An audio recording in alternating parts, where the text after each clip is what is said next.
Hello. This week I will be continuing in Ecclesiastes with chapter 5. So if you have your Bible or your Bible app open and you want to follow along, that's where I'll be this week. Walk prudently when you go to the house of God, and draw near to hear rather than to give the sacrifice of fools. For they do not know that they do evil. Do not be rash with your mouth, and let not your heart utter anything hastily before God, for God is in heaven, and you on earth. Therefore let your words be few. For a dream comes through much activity, and a fool's voice is known by his many words. When you make a vow to God, do not delay to pay it. For he has no pleasure in fools. Pay what you have vowed. Better not to vow than to vow and not pay. When you compare verse 1 and verse 4, it would seem that Solomon has in mind that which must be atoned for by sacrifice or results in a hasty vow that often cannot be paid. And rash vows are what Jesus warns against in Matthew chapter 5, verses 33 through 37. Dreams can often be the products of natural anxieties, cares, and concerns, with little meaning behind them. Even with that in mind, the words of a fool may be many, but they have very little meaning behind them. So turning to Matthew chapter 5, verses 33 to 37, this is where Jesus is forbidding oaths.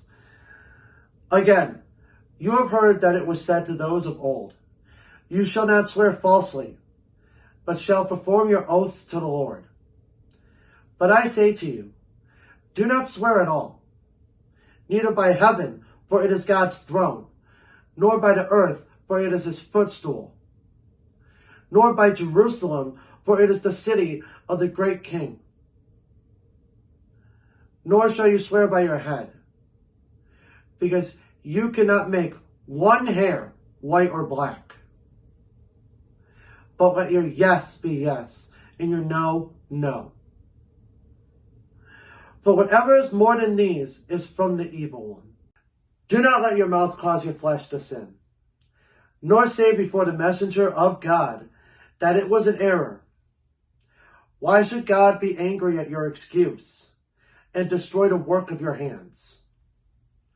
For in the multitude of dreams and many words there is also vanity, but fear God. If you see the oppression of the poor, and the violent perversion of justice and righteousness in a province, do not marvel at the matter, for high official watches over high official, and higher officials over them. Moreover, the profit of the land is for all. Even the king is served from the field. He who loves silver will not be satisfied with silver, nor he who loves abundance with increase. This also is vanity. Do not let your mouth make any rash vows that you are unable to keep, and thus cause you to sin. James 1:6. When the temple messenger comes to collect what you have vowed, don't try to make excuses about the debt because you made the vow in error. Multitude of dreams and many words. There is also vanity. Could be translated for many useless things, and words come in abundance of dreams. Verses 8 and 9 are transition verses. They say that 1, oppression is not a worthy thing, yet it is a common one. 2, government is often a chain of exploitative practices. 3, all share in the increase of the land of rake-offs and taxes and fees. And 4, the king gets most of all since he is at the top of the chain. Solomon is not returning to the subject of oppression. Instead, he is about to embark on a discussion of the failure of materialistic values. Wealth and material gain will not satisfy, and they never will. Every human system of economics, whether it's Marxist, socialist, or capitalist, they're all predicated on materialism and thus makes them all futile. No amount of silver or increasing abundance will ever satisfy a human soul. We are uniquely created to worship God alone. Nothing else can truly bring lasting peace and satisfaction. In James 1:6 it reads, "But let him ask in faith, with no doubting. For he who doubts is like a wave of the sea, driven and tossed by the wind." When goods increase, they increase who eat them. So what profit have the owners except to see them with their eyes? The sleep of a laboring man is sweet, whether he eats little or much, but the abundance of the rich will not permit him to sleep. There is a severe evil which I have seen under the sun.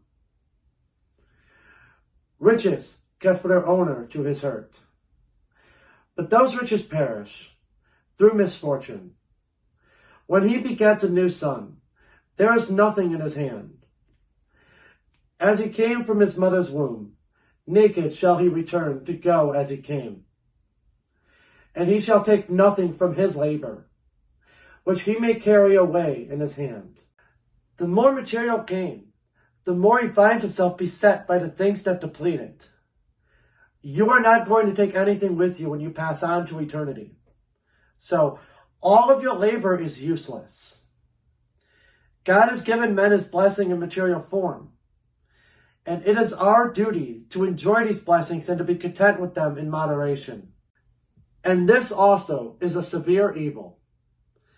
Just exactly as he came, so shall he go.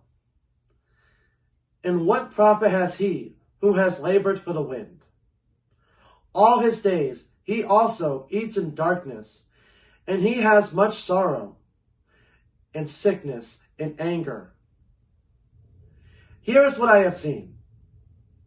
It is good and fitting for one to eat and drink, and to enjoy the good of all his labor, in which he toils under the sun all the days of his life, which God gives him.